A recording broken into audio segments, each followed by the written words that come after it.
नमस्ते, राधा रोसे घरमध्ये तुमचं परत एकदा मनापासून स्वागत.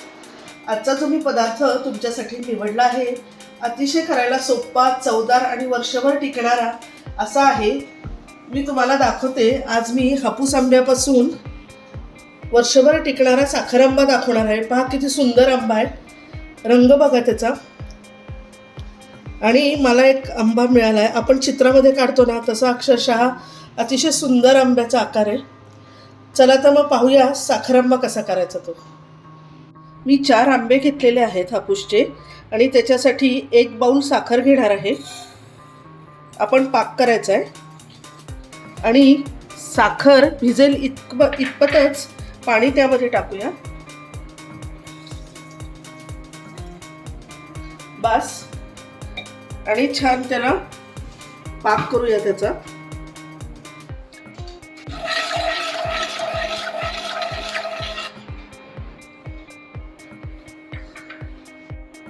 जो आपण हा पदार्थ करतोय त्याला आपण हापूस आंब्याचा जॅम पण म्हणू शकतो. वर्षभर टिकतो. तुम्ही मुलांना शाळेमध्ये बटर बरोबर जॅम लावून देऊ शकता. अतिशय आवडतो. जेव्हा थंडीचे दिवस असतात तेव्हा आंब्याची चव खायला अजून जास्त मजा येते. त्यामुळे आत्ता करून ठेवला तर तेव्हा खायला अजूनच छान आवडेल. पाहूया आता आपण आंबे कापून घेऊया आणि त्याच्या मोठ्या फोडी करून घेऊया.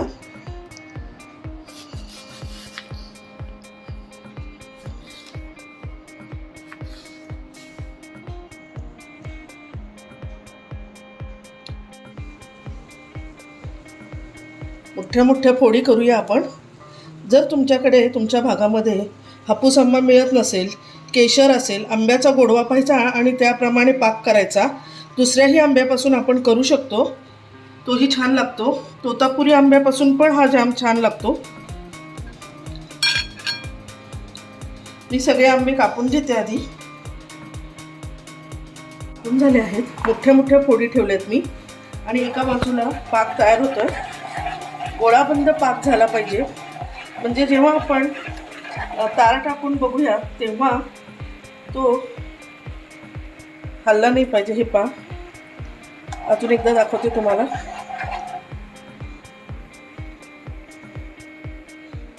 छान पाक तयार झालेला आहे. आता त्यानंतर आपण जे कापलेले आंबे आहेत ते त्यामध्ये टाकायचे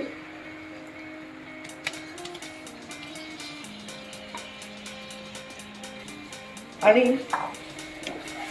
शिजू द्यायचं. आंबे टाकल्यानंतर आंब्याला पाणी सुटतं आणि छान आंब्याच्या फोडीमध्ये तो पाक मुरतो. खूप हलवायचं नाही, आता आंब्याच्या फोडी तुटू शकतात. साधारण 5 मिनटं मी पाहते किती वेळ लागतो ते. 5 मिनटात व्हायला हरकत नाही.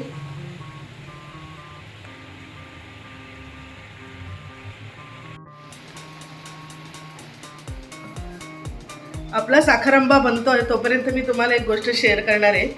आम्ही जेव्हा माझ्या माहेरी मी तुम्हाला दाखवलं की माझ्याकडे आमच्या बाबांकडे शेती आहे, तर तिकडचे जे आंबे असतात ना ते वेगवेगळ्या चवीचे असतात. आमच्याकडे आंब्याचं झाड होतं, त्या आंब्याला शेपूच्या भाजीचा वास येत होता. आणि एक आंब्याचं झाड होतं त्याला कापराचा कसा वास असतो, त्याला कापराचा वास येत होता, त्याला आम्ही कापरे आंबा म्हणायचो. आणि एक अतिशय दिसायला सुंदर आणि छान असा आंबा असायचा, पण आतून चवीला छान नव्हता, पानचट होता, म्हणून त्याचं नाव राजस गधड असं असायचं. पण खूप प्रकारचे आंबे खाल्लेत. आता कोकण साईडला म्हणा किंवा पुण्या मुंबई साईडला आपण हापूस खातो. मी सगळ्या प्रकारचे आंबे ट्राय केलेत. त्यामुळे मी तुम्हाला सांगते की कुठल्याही आंब्यापासून तुम्ही साखर आंबा करू शकता. अतिशय छान लागतो. शेपूपासून नाही, शेप्या आंब्यापासून नाही, पण जे गोड असतात चवीला त्यापासून तुम्ही नक्की करू शकता. आलं कसं समजायचं, जेव्हा ह्या सर्व फोडी ट्रान्सपरंट दिसतील, पाक ट्रान्सपरंट दिसेल, चमकदार दिसेल, तेव्हा आपण गॅस बंद करायचा आणि थंड झाल्यानंतर जारमध्ये काढून फ्रीजमध्ये ठेवून द्यायचा.